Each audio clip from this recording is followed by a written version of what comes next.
جب اس میں ان کی کوئی جماعت ڈالی جائے گی تو دوزخ کے داروغہ ان سے پوچھیں گے کیا تمہارے پاس کوئی خبردار کرنے والا نہیں آیا تھا؟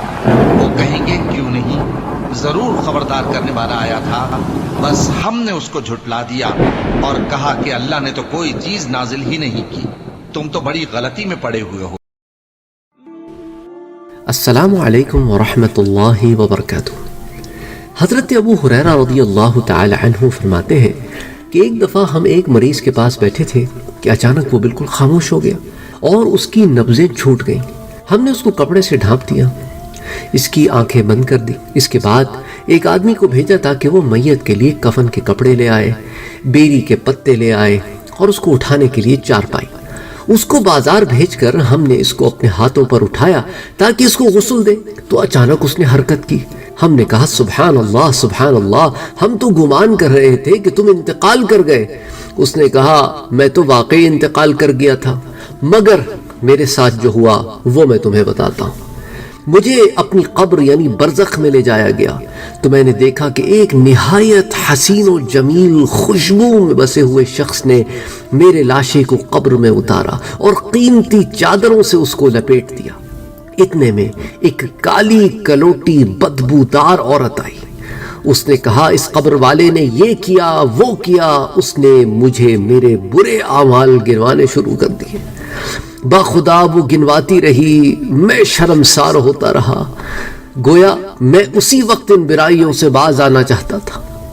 میں نے کہا تجھے خدا کا واسطہ دیتا ہوں میری ان برائیوں کا تذکرہ نہ کر۔ اس نے کہا میرے ساتھ چل، میں تجھ پر حجت قائم کرتی ہوں۔ میں اس کے ساتھ چلا۔ ایک وسیع و عریض عالی شان مکان میں ہم جا کر پہنچے۔ اس میں ایک چبوترا دیکھا جیسے وہ چاندی سے بنا ہوا تھا۔ اس کی ایک جانب ایک مسجد تھی، اس میں ایک شخص کھڑا ہو کر نماز پڑھ رہا تھا۔ وہ نماز میں سورہ النحل کی تلاوت اونچی آواز سے کر رہا تھا۔ ایک آیت میں وہ اسے تردد ہو گیا تو اب وہ بار بار آگے جائے پیچھے جائے لیکن اس آیت کو نہ پڑھ سکے جو اس کے اپنے محل پہ تھی۔ تو میں نے اس کو لقمہ دیا تو پھر اس نے آگے تلاوت کی اور اس کے بعد نماز کو ختم کیا۔ پھر جب وہ سلام پھیر کر فارغ ہوا تو اس نے مجھ سے پوچھا کہ کیا یہ سورہ تمہارے ساتھ ہے، یعنی کہ کیا تمہیں یاد ہے؟ میں نے کہا جی ہاں مجھے سورۃ النحل یاد ہے۔ اس نے کہا یاد رکھو یہ نعمتوں کی سورہ ہے۔ یہ کہہ کر اس نے اپنے قریب پڑا ہوا ایک تکیہ ہٹایا، اس کے نیچے سے لکھا ہوا ایک اس نے پیپر نکالا، ورق نکالا اور غور سے اس کو دیکھنے لگا۔ تو یہ بد شکل کالی عورت جو تھی وہ فوراً بولنے لگی کہ اس نے یہ برا کام کیا ہے، اس نے یہ برا کام کیا ہے۔ خوبصورت شخص جو میرے ساتھ جس نے قبر میں مجھے اتارا تھا، اس نے کہا کہ اس نے فلاں نیک کام کیا ہے، فلاں نیک کام کیا ہے۔ اب گویا کہ ان دونوں میں میرے گناہوں میں اور میری نیکیوں میں تکرار اور جھگڑا شروع ہو گیا۔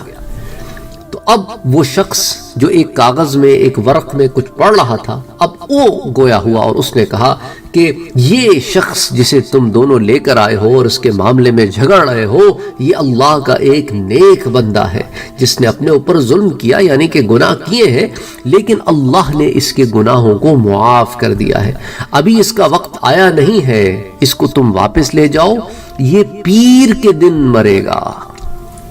یہ کہہ کر اس مریض نے کہا کہ آپ لوگ دیکھیں کہ اگر میں واقعتاً پیر کے روز انتقال کر جاتا ہوں تو سمجھ لینا کہ جو کچھ میں نے دیکھا ہے وہ سچ ہے، لیکن اگر میں پیر کے دن نہ مروں تو پھر یہی سمجھنا کہ شدت مرض کی وجہ سے آنے والے میرے خواب و خیال تھے۔ حضرت ابو ہریرہ رضی اللہ تعالی عنہ فرماتے ہیں کہ پیر کا دن آ گیا تو ہم نے دیکھا کہ وہ تو بالکل ٹھیک ٹھاک ہو گیا، بلکہ عصر کے وقت تو ہم نے دیکھا کہ اس کا جسم ہمیں ذرا صحت مند معلوم ہو رہا تھا، لیکن اچانک رات آنے سے پہلے ہی وہ انتقال کر گیا۔ اور ایک روایت میں یہ الفاظ کا اضافہ بھی ہے کہ وہ مریض شخص یہ کہتا ہے کہ جب ہم اس نمازی کے پاس سے نکلے تو میں نے اس شخص سے جو خوبصورت اور خوشبو سے معطر شخص تھا، جو میرے نیک اعمال تھے، میں نے اس سے پوچھا کہ تو کون ہے؟ تو اس نے کہا میں تیرے نیک اعمال ہوں، اور یوں مجھے پتا چلا۔ اور پھر میں نے کہا کہ یہ بد شکل کالی اور بدبودار عورت جو میرے گناہوں کے پیچھے پڑی ہوئی تھی یہ کون ہے؟ اس نے کہا یہ تیرے برے اعمال ہیں۔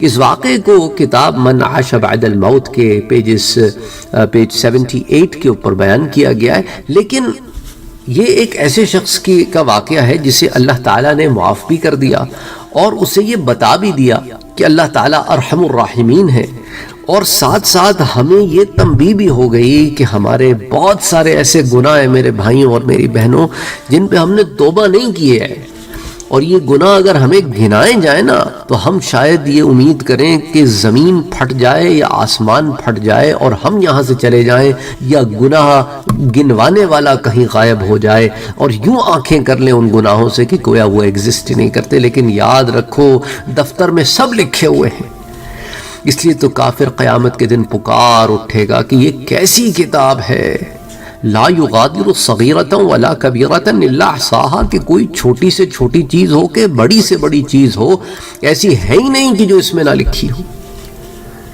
اس لیے اللہ تعالیٰ سے توبہ کریں، ہم سب توبہ کریں، میں بھی توبہ کروں، آپ بھی توبہ کریں، اپنے گناہوں کی معافی مانگیں اس رب سے جو ارحم الراحمین ہے، کریم ہے، رحیم ہے، اپنے بندوں کو معاف کرنے والا ہے کہ باری تعالیٰ معافی دے دے، معافی دے دے۔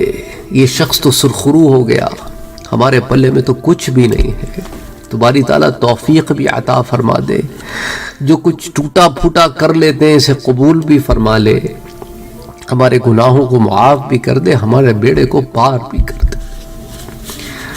اللہ اکبر، اللہ اکبر، اللہ اکبر۔ یہ واقعہ جو ہے ایسا واقعہ ہے کہ رونگٹے کھڑے ہو جاتے ہیں۔ ایک لمحے کو بندہ سوچے نا یار مرنا ہے، یہ ابھی جتنی عیاشیاں کر رہے ہیں نا، مرنا ہے، مرنا ہے، اور پھر سب ٹھاٹ پڑا رہ جائے گا، یہ لاٹ چلے گا بنجارا۔ اللہ اکبر، اللہ اکبر۔ یہ ہڈی پسلی جتنی ہے یا جلنی ہے یا گھلنی ہے، اٹھ باندھ لو کمر سویرے سے، تم کو بھی منزل چلنی ہے، تم کو بھی منزل چلنی ہے۔ السلام علیکم ورحمۃ اللہ وبرکاتہ۔